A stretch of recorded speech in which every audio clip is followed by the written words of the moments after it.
नमस्ते श्रोताओं, जय सिया राम। आज की यह विशेष कथा रामायण पर आधारित है। हनुमान जी ने माता सीता की आज्ञा लेकर फल खाने की इच्छा की। तब माता सीता ने उन्हें फल खाने के लिए हाँ कर दिया और बाद में रावण के आदेश से हनुमान जी को बंदिस्त करवाया गया। उस बंदिस्तता में वे स्वयं ही राजी थे, क्योंकि उन्हें रावण से मिलना जो था। अब वहां जाकर रावण की भरी सभा में हनुमान जी और रावण का संवाद होता है। हनुमान जी को देखकर रावण दुर्वचन कहता हुआ खूब हंसा। पुत्र वध का स्मरण किया तो उसके हृदय में विषाद उत्पन्न हो गया। लंकापति रावण ने कहा, रे वानर, तू कौन है? किसके बल पर तूने वन को उजाड़ कर नष्ट कर डाला? क्या तूने कभी मुझे, मेरा नाम और यश कानों से नहीं सुना? रे शट, मैं तुझे अत्यंत निशंक देख रहा हूँ। तूने किस अपराध से राक्षसों को मारा?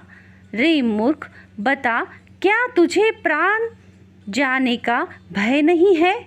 हनुमान जी ने कहा, हे रावण, सुन, जिनका बल पाकर माया संपूर्ण ब्रह्मांडों के समूहों की रचना करती है, जिनके बल से हे दशशीष ब्रह्मा विष्णु महेश क्रमशः सृष्टि का सृजन पालन और संहार करते हैं, जिनके बल से सहस्त्र मुख फनों वाले शेषजी पर्वत और वन सहित समस्त ब्रह्मांड को सिर पर धारण करते हैं, जो देवताओं की रक्षा के लिए नाना प्रकार की देह धारण करते हैं और जो तुम्हारे जैसे मूर्खों को शिक्षा देने वाले हैं, जिन्होंने शिवजी के कठोर धनुष को तोड़ डाला और उसी के साथ राजाओं के समूह का गर्व चूर्ण कर दिया, जिन्होंने खर, दूषण, त्रिशिरा और बाली को मार डाला, जो सबके सब अतुलनीय बलवान थे, जिनके लेश मात्र बल से तुमने समस्त चराचर जगत को जीत लिया और जिनकी प्रिय पत्नी को तुम चोरी से हर लाए हो। मैं उन्हीं का दूत हूँ। मैं तुम्हारी प्रभुता को खूब जानता हूँ। सहस्त्र बाहु से तुम्हारी लड़ाई हुई थी और बाली से युद्ध करके तुमने यश प्राप्त किया था।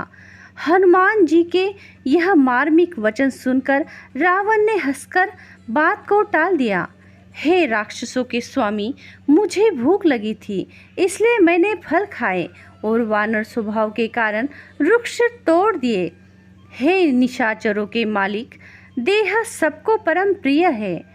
कुमार्ग पर चलने वाले दुष्ट राक्षस जब मुझे मारने लगे, तब जिन्होंने मुझे मारा उनको ही मैंने मारा है, बाकी को मैंने हाथ तक नहीं लगाया। उस पर तुम्हारे पुत्र ने मुझको बांध लिया, किंतु मुझे अपने बांधे जाने की कुछ भी लज्जा नहीं है। मैं तो अपने प्रभु का सेवक हूँ और उन्हीं के लिए कार्य करना चाहता हूँ। हे रावण, मैं हाथ जोड़कर तुमसे विनती करता हूँ, तुम अभिमान छोड़कर मेरी सीख सुनो।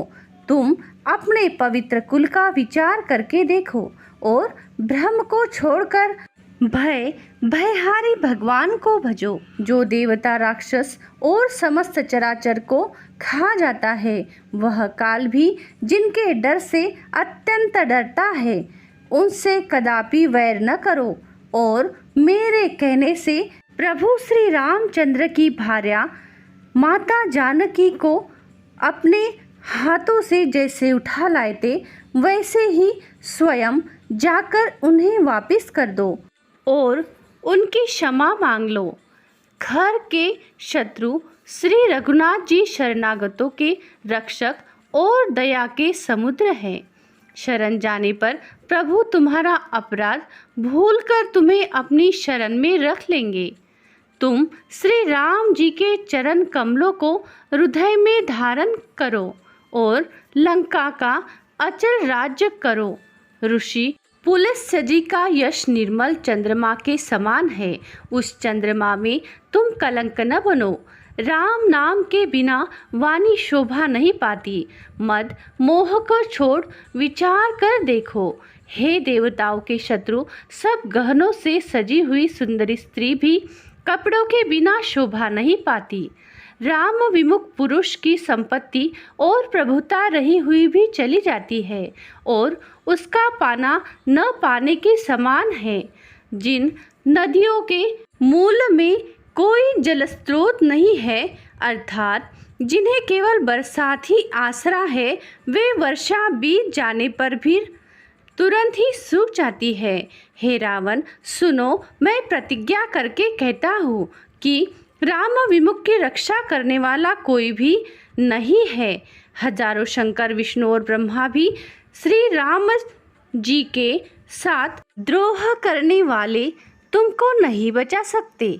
मोह ही जिनका मूल है, ऐसे बहुत पीड़ा देने वाले तमरूप अभिमान का त्याग कर दो और रघुकुल के स्वामी, कृपा के समुद्र भगवान श्री रामचंद्र जी का भजन करो।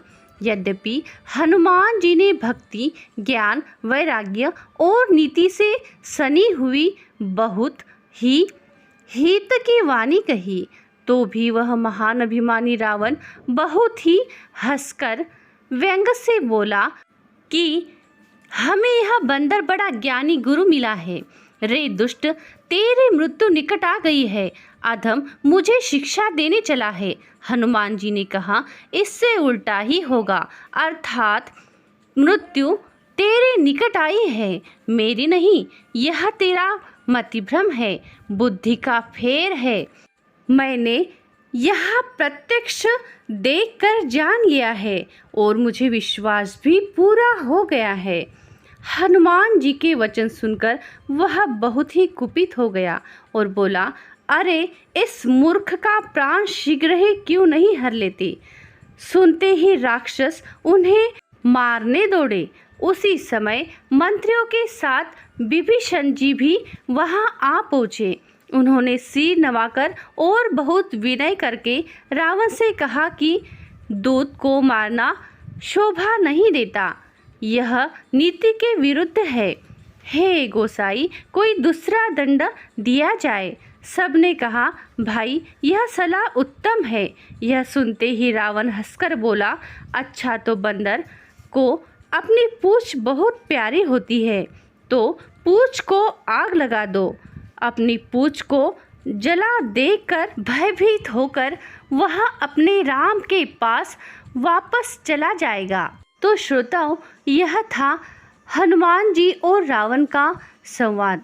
ऐसी ही अलग कथा सुनने के लिए हमारे धन्वी वॉइस चैनल को लाइक करें, सब्सक्राइब करें, शेयर करें और बेल आइकन वाला बटन जरूर दबाएं ताकि अगला वीडियो आप तक पहुंच सके। कमेंट में जय सियाराम जरूर लिखें और हाँ, कथा अंत तक सुनने के लिए आपका बहुत बहुत धन्यवाद। बोलो जय सियाराम।